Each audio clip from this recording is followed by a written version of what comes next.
Nous y sommes. Le grand jour de la finale de la première édition du Sika Invest Challenge est venu.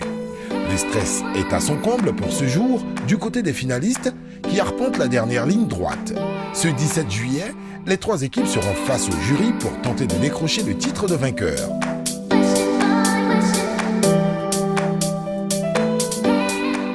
Moment de recueillement, derniers ajustements des présentations, mise en beauté, mise en place de la salle et installation progressive des invités, tout l'arsenal est déployé pour la réussite de cet événement qui se déroule en présence d'un public composé des professionnels du marché financier, des responsables d'école, des investisseurs et des étudiants et bien d'autres.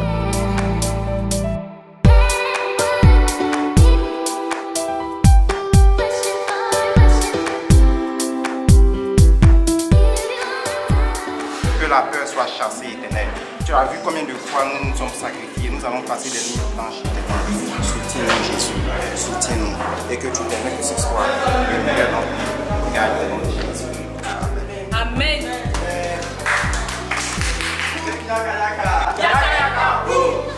Je m'appelle Sophie Aïda et je vous souhaite la bienvenue au Latri Events pour la finale tant attendue du Sika Invest Challenge.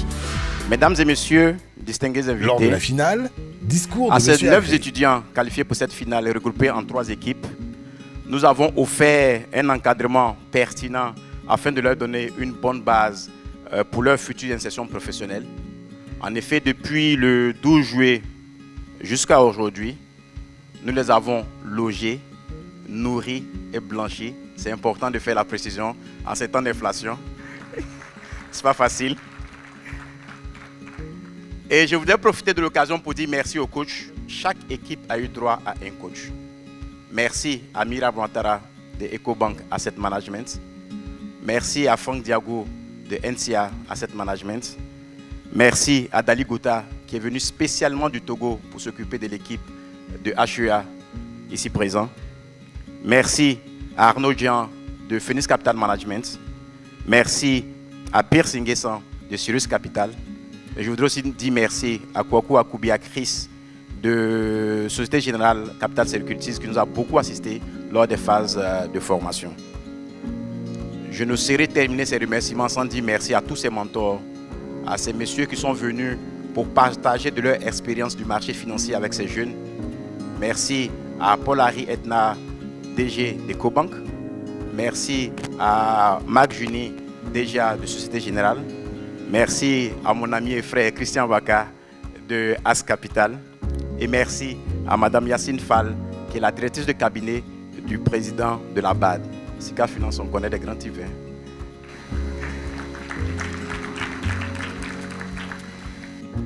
L'éducation et la formation sont des facteurs importants de succès pour fournir aux jeunes les capacités nécessaires pour qu'ils puissent entrer dans le monde du travail. Après le directeur général de Sika Finance, s'en est suivi une série d'allocutions avec Anna Sarah Elisha, intervenant au nom de tous les participants du concours, Dr Kobenan Narcisse, vice-doyen de l'UFR Sciences économiques et gestion, qui a pris la parole au nom des garants de tous les établissements, Yacine Fall, directrice de cabinet du président de la BAD, pour le compte de Feu Gabriel Fall, baobab de la finance africaine et fondateur de la SGI, CGF Bourse, en hommage duquel le concours a été organisé, et enfin Diomandé Gondo, chef de cabinet représentant le ministre de l'économie et des finances. Alors nous allons maintenant rentrer dans le vif du sujet parce que nous sommes là pour la finale du Sika Invest Challenge et donc c'est le moment de découvrir les équipes gagnantes, en tout cas les équipes finalistes.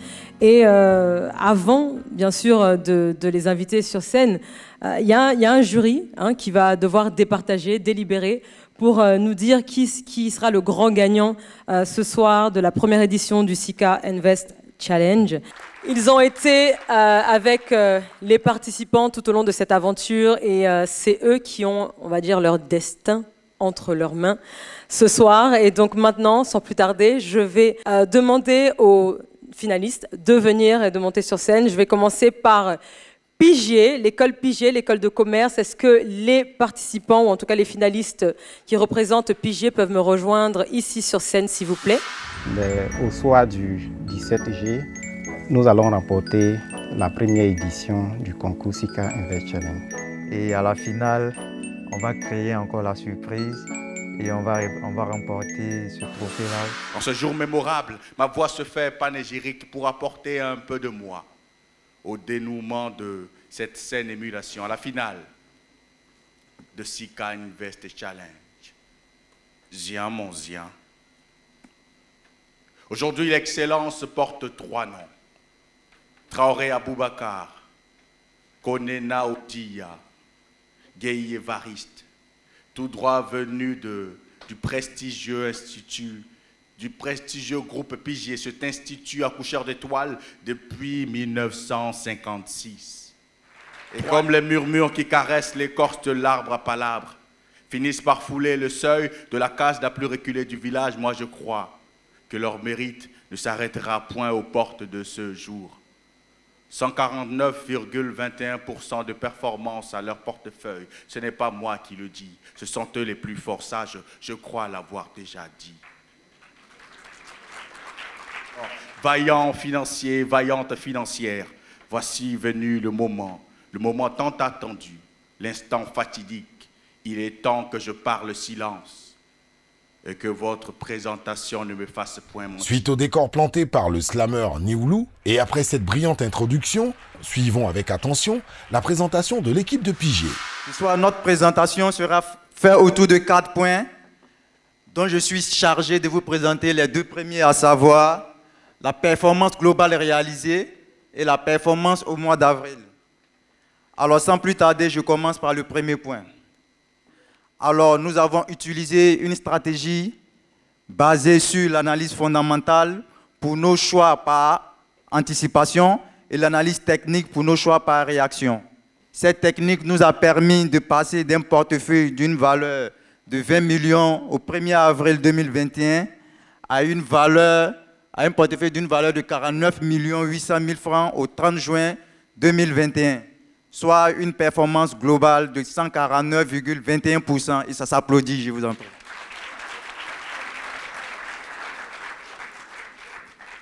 Alors, voici présenté en résumé notre performance globale réalisée tout au long des 3 mois de la phase de trading. Pour le mois de mai, nous avons continué cette dynamique de performance. La publication des résultats du premier trimestre de l'année 2021 qui annonçait de belles performances sur certaines actions, telles que le titre Uniwax à hauteur de 18,93% et le titre de NTA Bank à hauteur de 13,01%. La performance cumulée du mois d'avril et de mai a été de 113,97%. Le nombre de transactions sur la période a été de 65. Le titre qui a le plus performé est le titre Nestlé et le titre le plus actif a été le titre Onatel. Comme stratégie, nous avons décidé de passer à l'action sur les titres qui offrent de belles performances. C'est ainsi que nous avons essayé de transiger à plusieurs fois sur les titres de CETAO, ce qui nous a permis d'avoir une belle performance et d'être les premiers au classement général au soir du 14 mai.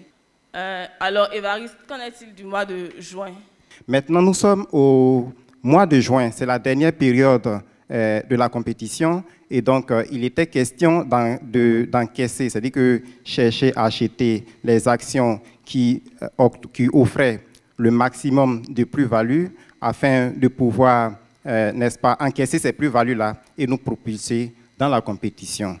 C'est ce qui a été notre stratégie et cela nous a conduit à avoir dans notre portefeuille. Donc, notre portefeuille tel qu'il se présente est fortement dominé par le secteur finance avec un taux de 31%, ensuite le secteur distribution avec un taux de 23% et enfin le secteur industrie avec un taux de 21%. Parmi ces secteurs, il est à noter, il faut noter que le secteur qui a le plus performé est le secteur industrie avec un taux de 513,41%. Et nous vous remercions de votre attention et l'équipe de Mayenne Finance Pigier reste, nous nous soumettons à vos différentes questions, suggestions et critiques. Merci. L'équipe Pigier. Alors, je donne maintenant la parole, vous pouvez garder le micro, aux membres du jury pour vos questions et interactions avec l'équipe Pigé. Bonsoir, bonsoir à vous trois. Bonsoir, Merci pour cette présentation. Donc le jury devant vous va vous poser des questions. Je pense que j'en ai la primeur. Donc déjà, j'ai bien regardé le PowerPoint. Il y a des profanes dans la salle, donc tout le monde ne sait pas ce que c'est, tous les termes que vous avez utilisés. Vous avez parlé d'analyse fondamentale, d'analyse technique, mais il n'y a pas eu de détails. Je pense qu'on peut tout mettre dans une présentation. Mais peut-être nous en dire quelques mots. Et puis aussi, surtout, j'ai plutôt vu la performance, mais je n'ai pas vu les techniques de valorisation que vous avez utilisées. Donc on ne sait pas vraiment comment vous avez vous avez pu valoriser vos titres et puis motiver vos choix de décision. Donc c'était mes deux premières questions. Parlant des fondamentaux de l'entreprise, il s'agit d'évaluer la santé financière de l'entreprise. Et pour cela, on va chercher d'abord à regarder le résultat d'exploitation. Le résultat d'exploitation, est-ce que le cœur du métier arrive, n'est-ce pas, les produits émanant du cœur du métier, est-ce que ces produits-là arrivent à couvrir l'entièreté, la totalité des charges? Voilà, c'est ce que je voulais ajouter. Et aussi, parlant de l'analyse technique, il y a des outils qu'on utilise. Par exemple, les moyennes mobiles. Les moyennes mobiles, les lignes de tendance, par exemple, la résistance et puis les supports. Donc, la résistance, c'est un prix. La résistance permet de déterminer le prix au-delà duquel un investisseur ne peut plus acheter une action. Quant au support, le support, c'est le prix à partir duquel l'action, le cours de l'action ne peut plus chuter. Merci. Déjà, je voulais vous féliciter pour le travail abattu. Je pense que pour une première expérience sur les marchés financiers, c'est assez intéressant ce que vous avez produit. Moi, j'ai des questions un peu plus techniques sur ce que vous avez présenté. J'ai vu dans votre présentation que vous avez donné comme signal de perte, notamment les stop-loss, autour de 7%. C'est quand l'actif subit une baisse de 7%, vous décidez soit de le vendre, soit de l'acheter, etc. Je veux savoir d'où vient ce chiffre 7%. Est-ce que c'est quelque chose que vous avez évalué ou bien c'est un titre qui est sorti du chapeau? Nous avons dit sur l'action, par exemple, si nous si l'action commence à chuter jusqu'à... À cette question de M. José Dié, directeur général de Société Générale, Capital Securities West Africa, l'équipe Pigé ne semble pas très convaincante. Éviter que le portefeuille puisse vraiment... la valeur du portefeuille puisse chuter. Pourquoi pas 20%, pourquoi pas 15%, et puis c'est 7% que vous avez choisi? En fait, je voulais ajouter que le taux de 7,5% est le taux de perte acceptable qui est donné par la BNDM. Mesdames et messieurs, c'était l'équipe Pigé. On peut applaudir encore pour eux. Nous allons maintenant passer à l'équipe IUA de l'Institut universitaire d'Abidjan. Si nous sommes arrivés aujourd'hui en finale, ce n'est pas du hasard. Ça montre vraiment qu'on a quelque chose en plus. Ce n'est pas pour être prétentieux, voilà, mais nous croyons que nous serons les vainqueurs. Si un jour, la marche vers une bonne formation financière, boursière, économique devient difficile pour vous, si un jour, associer les compétences académiques et le monde du travail devient impossible pour vous, si un jour, avoir des investisseurs à soi devient difficile pour vous, impossible, voler. Et si vous ne pouvez voler parce qu'il est toujours difficile d'avoir des aides hirondelles pour voler haut dans le ciel, voir tout ce qui se passe sur la terre pour mieux les maîtriser, alors courez. Et si vous ne pouvez courir, parce que pour courir, il faut avoir de bonnes jambes de léopard ou de guépard au départ, alors marchez. Et si vous pouvez marcher, parce que pour marcher également, il faut avoir de bons pieds d'athlète pour une bonne performance, alors boitez. Boitez. Et si vous ne pouvez boiter, rampez, mais n'abandonnez pas. Et rappelez-vous toujours ceci, la passion avant l'argent.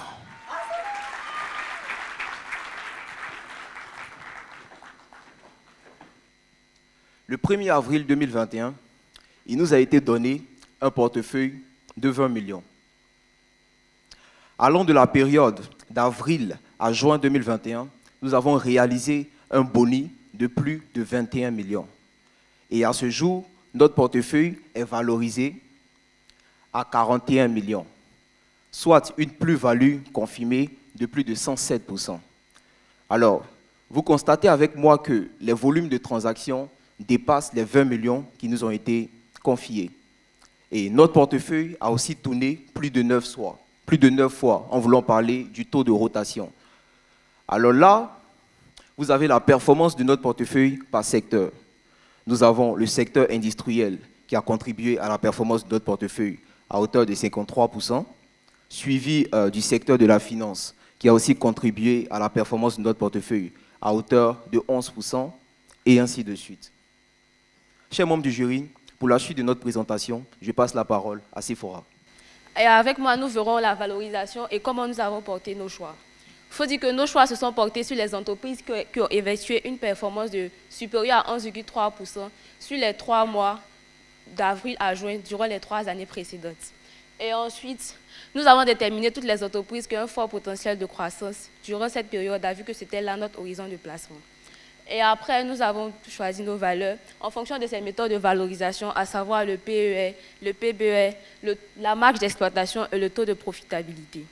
Alors, pour les profanes, le PER sert à déterminer la cherté de l'action. Avec ce ratio-là, on peut savoir si l'action est sous- ou sous-évaluée sur le marché. C'est aussi valable pour le PBR qui permet de déterminer un rapport entre le coût de l'action et la valeur comptable de l'action.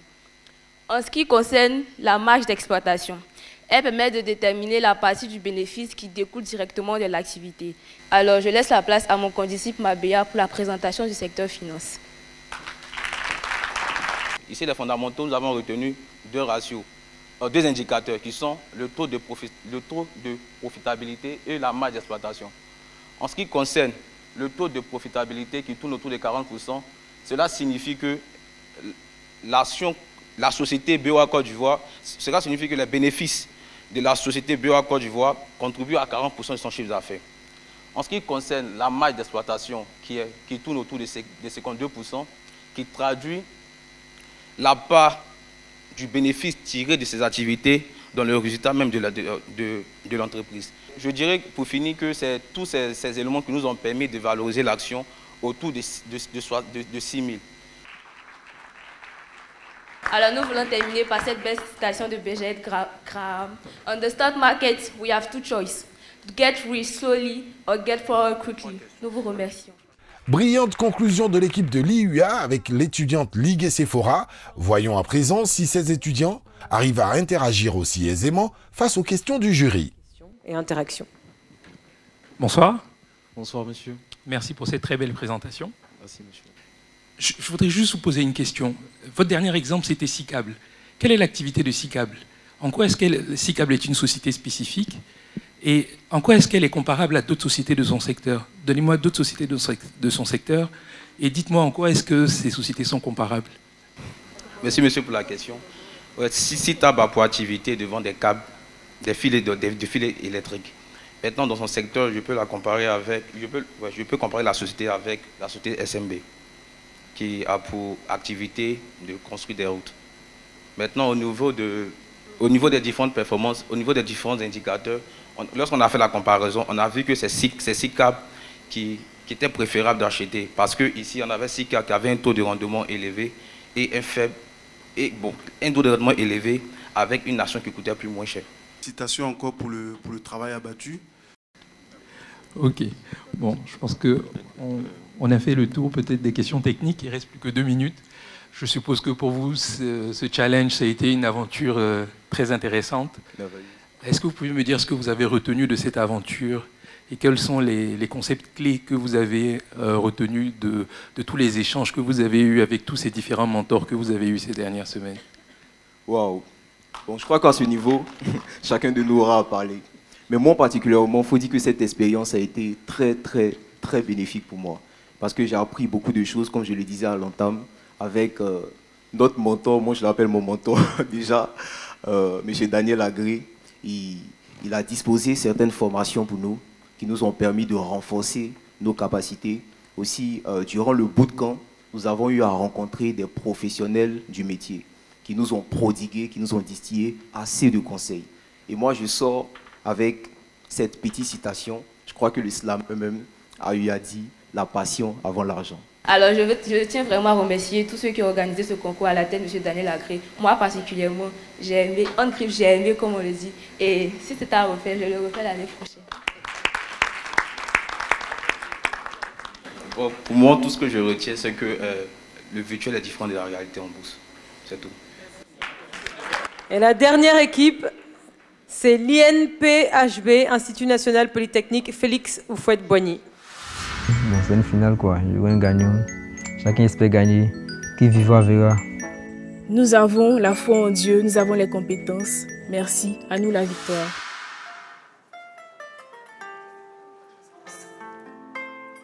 De Renault à Ruth en passant par Traoré, la valeur de leur expertise explose la cotation sur le marché boursier.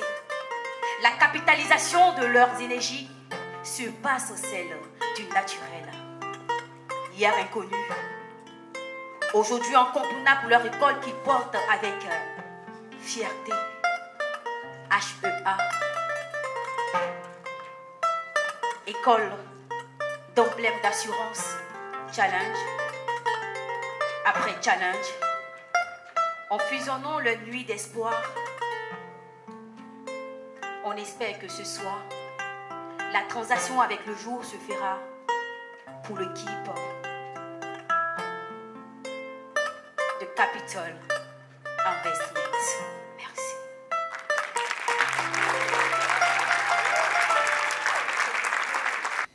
Nous ne saurons parler de notre performance sans présenter le contexte du marché, puisque, comme le disait le président du jury, il y a des profanes dans cette salle.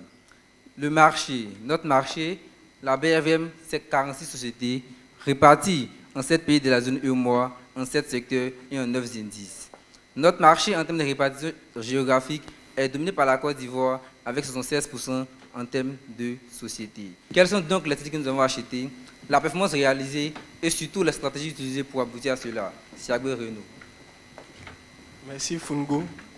Durant la phase de trading, notre portefeuille a réalisé une performance de 124,60%, avec les contributions des secteurs industrie, finance et distribution à hauteur de respectivement 88,93%, 11,25% et 9,10%. Nous avons ensuite orienté notre portefeuille, notre stratégie active vers deux axes. Le premier axe qui est l'axe des rendements des dividendes des sociétés et le deuxième axe qui est les plus-values. Voici maintenant les stratégies qui nous ont permis de dénicher les meilleurs moments d'entrée et de sortie sur le marché. Nous avons utilisé d'abord l'analyse fondamentale et technique, ensuite le stop picking des valeurs de rendement, dont les indicateurs techniques offraient de meilleurs signaux d'achat. Il y a aussi le rebalancement de portefeuille. Les secteurs qui ont le plus contribué à notre performance sont le secteur industrie, le secteur finance et le secteur distribution. Je vais vous présenter c'est le secteur distribution. Alors, il est caractérisé par 7 valeurs, généralement leaders dans leur secteur d'activité sur le marché. Aussi, à l'exception de Bernabé de Côte d'Ivoire, toutes les sociétés qui constituent ce secteur ont une politique de versement de dividendes plutôt régulière. Le titre qui a le plus performé, qui a le plus participé à notre performance dans le secteur distribution est CFAO Motors. CFAO est leader de son secteur avec 40% des parts à fin 2020. Comme l'a annoncé mon collègue Renaud, le secteur industrie est le secteur qui a le plus participé à notre performance du portefeuille. Il faut dire que ce secteur, quand bien même qu'il a connu des difficultés dans les années précédentes, depuis le 1er janvier 2021, du fait de certaines sociétés comme Nestlé et SMB réalisent des performances que je dirais très remarquables. Ainsi, dans ce secteur, il faut dire que ces 12 sociétés, toutes présentes en Côte d'Ivoire, et surtout leader dans leur domaine. C'est sur ce point que le groupe INPHB HEA5 Capital Investment vous dit merci. C'était l'équipe INPHB, Institut National Polytechnique Félix Houphouët-Boigny. Et maintenant, on donne la parole aux membres du jury pour vos questions. Bonsoir. Félicitations encore une fois. Madame Farah Bouzid, avant de poser sa question, félicite l'équipe de HEA, de l'INPHB, pour la qualité du travail présenté et la justesse des propos. Cette remarque la positionne-t-elle déjà à la tête du classement? Suivons jusqu'au bout pour découvrir qui sera le grand gagnant. Je tiens quand même à souligner que la présentation est d'une très bonne qualité. Sinon, je vais revenir sur une valeur qui fait beaucoup de bruit sur le marché, c'est la valeur Nestlé. Vous avez discuté de cette valeur tout à l'heure et moi j'aimerais bien avoir votre avis sur les raisons qui expliquent justement cet engouement du marché par rapport à cette valeur, vu que vous avez eu l'occasion ces 3 derniers mois de côtoyer le marché et de lire beaucoup d'analyses. Donc partagez avec nous votre opinion sur cette valeur. Bon, concernant le titre Nestlé, nous pouvons dire d'abord la performance commence avec les résultats de fin 2020 où Nestlé réalise plus de 6 000% en termes de résultats nets. Cela peut s'expliquer par plusieurs raisons. D'abord, en 2019, Nestlé renforce ses fonds propres, ce qui permet aux investisseurs d'avoir plus confiance au titre. Aussi, Nestlé a cédé un siège, ce qui a permis à Nestlé de se faire plus d'argent et de pouvoir investir dans plus d'activités. Aussi, comme je le disais tantôt, nous sommes sur un marché de dividendes. Avec les résultats que Nestlé propose, avec un dividende supérieur à 50%, les investisseurs ne peuvent qu'être attirés par le titre et investir dans ce titre. Merci. Et je vais rejoindre mes collègues jurés. Très belle présentation, très documentée surtout. Et moi, ma question à la suite du président du jury, elle sera plutôt d'ordre personnel. Vous avez eu une aventure qui vous a transformé. Vous vous êtes frotté au monde de la finance, même si c'était en mode démo, donc en mode virtuel. Et vous avez parlé de votre esprit, en tout cas de l'esprit d'équipe que vous avez essayé de créer. Mais personnellement, chacun de vous, qu'est-ce que cette expérience vous a permis de développer en termes d'atouts, en termes de qualité, en termes de compétences? Personnellement, je suis quelqu'un de très rancunier. Voilà. Lorsqu'on me fait quelque chose, j'ai tendance à garder et un jour, je vais te faire sortir cela. Et pendant la phase de trading, j'ai compris que pour pouvoir aller de l'avant, il fallait qu'on discute. Pour pouvoir aller de l'avant, il fallait que je dise ce que j'ai sur le cœur lorsque ce n'est pas bon. Et donc, à chaque fois que nous faisions des discours, moi, je me levais, ils le savent. Les réunions, souvent, dans la place de crédit, non, les gars, ne pas attendre le soir, venons, on va parler maintenant, parce que le marché est en cours, en fait. Et on connaît les conséquences directes.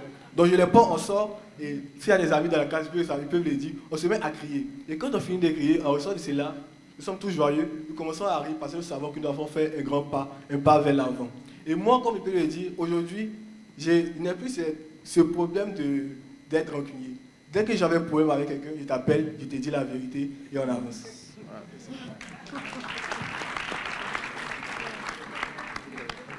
Merci pour votre question. À mon niveau, je dois dire que je suis quelqu'un d'assez entêté. Lorsque j'ai quelque chose en tête, je me dis que c'est forcément moi qui ai raison.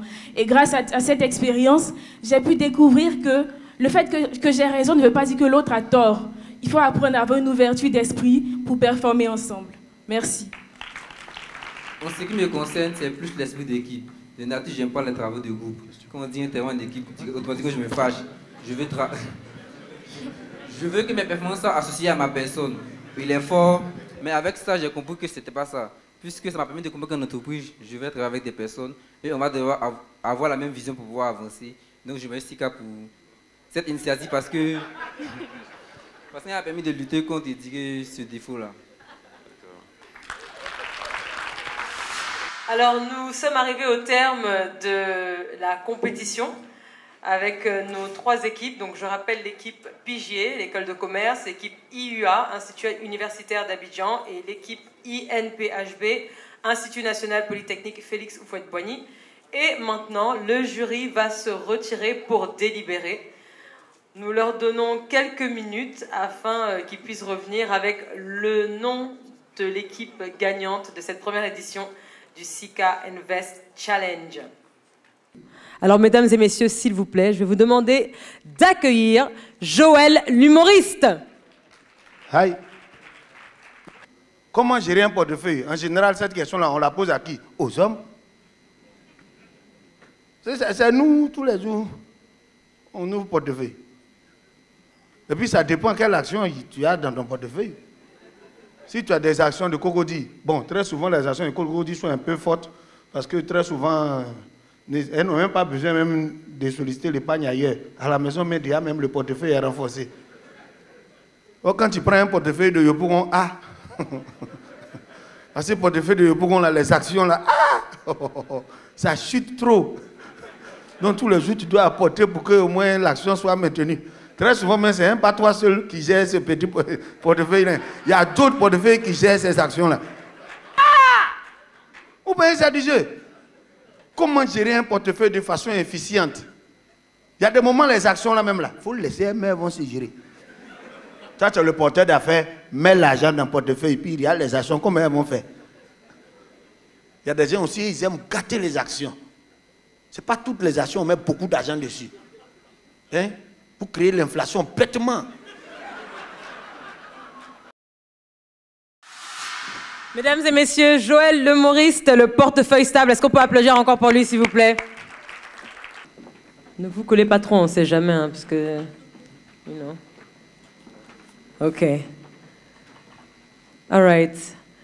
Je vais donner la parole maintenant au président du jury. Découvrons maintenant les résultats avec le président du jury, Didier Afim Kouassi, directeur général de Phoenix Capital Management. Ça a été très compliqué entre deux équipes particulièrement. Déjà, je vais d'abord, en tant que président du jury, remercier mes pairs qui m'ont désigné comme président. Remercier surtout les équipes, elles n'ont pas démérité. Elles se sont battues, même si elles ont été provoquées par certains de mes collègues. Nous-mêmes, nous sommes très contents de la qualité même de nous qui sommes dans le métier de l'analyse qui a été faite. Ce n'est pas très évident en quelques mois d'absorber tout cela. Les critères, comme vous le savez, il y a eu plusieurs étapes. Il y a eu 3 étapes théoriques, dont la dernière était du trading. Mais en termes de pondération, c'était aujourd'hui le plus important, en termes de proportion. Nous avons eu 2 critères principaux. La présentation de l'équipe, qui avait des critères concernant l'éloquence, la tenue vestimentaire, l'occupation scénique. Et aussi, par rapport aux questions, la pertinence des réponses apportées aux questions du jury. Le contenu de la présentation PowerPoint qui a été présentée. Et la synergie, la cohésion au sein de l'équipe. Le stress est à son comble du côté des finalistes et à ce stade, avec la crispation qui s'invite sur tous les visages. À la suite du SICA Challenge, du SICA Invest Challenge 2021, l'équipe qui est arrivée en 3e position, c'est l'équipe de Pigier. Avec un score... L'équipe qui arrive en 3e position, c'est l'équipe Pigier. Avec un score de 63,71%. La déception se lit sur le visage des membres de l'équipe Pigier, qui, nous le rappelons, avait terminé première du classement général. Comme quoi, une chose est de réaliser une performance exceptionnelle et une autre est d'avoir les arguments pour convaincre de sa stratégie et du processus qui les a conduits à un tel résultat face à des personnes averties, en l'occurrence les illustres membres du jury. En 2e position, le prix d'une valeur de 3 millions de francs CFA sera remis par Madame Corinne Ormond. Par tous les efforts qu'ils ont fait ce soir. Et évidemment, à la fin, il y a toujours un gagnant, mais ils n'ont pas démérité. Puisqu'il ne reste plus que 2 équipes, alors, donner le nom du deuxième revient à indiquer automatiquement qui remporte cette première édition du SICA Invest Challenge. Et qui occupe la 2e place. Il s'agit de l'équipe de... INPHB. À notre 2e équipe, une photo de famille. Félicitations à eux encore. À un prix d'une valeur de 5 millions de francs CFA, j'aimerais inviter Madame Yacine Fall. L'équipe IUA est vainqueur du SICA Invest Challenge 2021, tandis que l'équipe HEA termine 2e. Ce qui a fait la différence, c'était plutôt le leadership, la façon de présenter, le côté sales qui était mis en évidence. On s'est dit, écoutez, Si nous sommes des recruteurs, on devait avoir ces gens comme traders vers qui nous y-allons. Et tout de suite, on a vu que parmi eux, il y a 2 qui sortaient du lot, qui savaient répondre aux questions, qui connaissaient le marché, qui connaissaient la méthodologie. Ça, c'était très important, la méthodologie, l'analyse fondamentale, technique, certains critères d'investissement. Et ça fait tout de suite la différence. Donc, il y a eu les choix à balancer entre certains membres du jury, mais il fallait prendre une décision et vraiment de façon, à la fin, de façon unanime, je pense que c'est cette équipe-là qui a fait la différence. Et vraiment, nous sommes très fiers de cette équipe. Et puis, en tant que représentant du jury, si je peux profiter pour les choisir dans ma société déjà, utiliser de ce droit de veto, là, vraiment, je serais très, très, très content. Donc, bravo à vous et puis félicitations. Un petit plus, et le président du jury l'a dit, vous avez été très clair, vous avez été dynamique, vous avez été attractif dans votre présentation, tout en répondant aux questions, ce qui est très important aussi. Je voudrais vraiment vous féliciter pour cette réalisation. Féliciter et remercier Daniel Agré et l'équipe de SICA Finance. Impressionnant. Merci Madame Fall. Félicitations encore. L'Institut universitaire Abidjan ne finit pas de rafler les prix avec Diomandé Freddy et Ligué Sephora qui remportent respectivement le prix du meilleur étudiant et celui de la meilleure étudiante de toute la compétition. L'INPHB ajoute également à son palmarès le titre de meilleure école du SICA Invest Challenge 2021 pour la performance remarquable obtenue par l'ensemble de ses équipes participantes. Alors nous sommes arrivés à la fin de cette magnifique soirée. Je pense qu'on peut encore applaudir pour tous nos finalistes, pour nos gagnants, pour les sponsors qui nous ont accompagnés, les écoles partenaires et bien évidemment pour SICA Finance. Est-ce qu'on peut faire un maximum de bruit pour SICA Finance, pour cette magnifique initiative? Merci à chacun d'entre vous, merci aux membres du jury, merci au ministère de l'économie et des finances de la Côte d'Ivoire. Merci, chers participants, d'être restés jusqu'au bout et d'avoir encouragé cette jeunesse qui brille et qui va faire briller le continent très, très, très haut. Merci du fond du cœur parce que c'est une occasion en or que ce monsieur-là offre à tous les étudiants de la Côte d'Ivoire. Et vraiment, il est à saluer et à encourager. J'aimerais vraiment et sincèrement du fond du cœur remercier SICA Finance et particulièrement le directeur M. Daniel Agré pour cette initiative. Et je profite de ce canal pour dire merci à M. Daniel Agré et son équipe qui ont lancé ce concours pour nous initier, nous les jeunes au marché boursier, et à tous nos professeurs qui nous ont accompagnés tout au long des différentes formations jusqu'ici. Merci beaucoup. Particulièrement, j'aimerais dire merci à M. Daniel Agré ainsi qu'à toute l'équipe de SICA Finance pour cette merveilleuse aubaine, pour cette merveilleuse opportunité. Parce que ce n'est pas tout le monde qui, lorsqu'il arrive à un certain niveau, pense à ses petits frères. C'est cette opportunité-là qui nous a permis d'arriver jusqu'à là. Franchement, je tenais à lui manifester toute ma gratitude.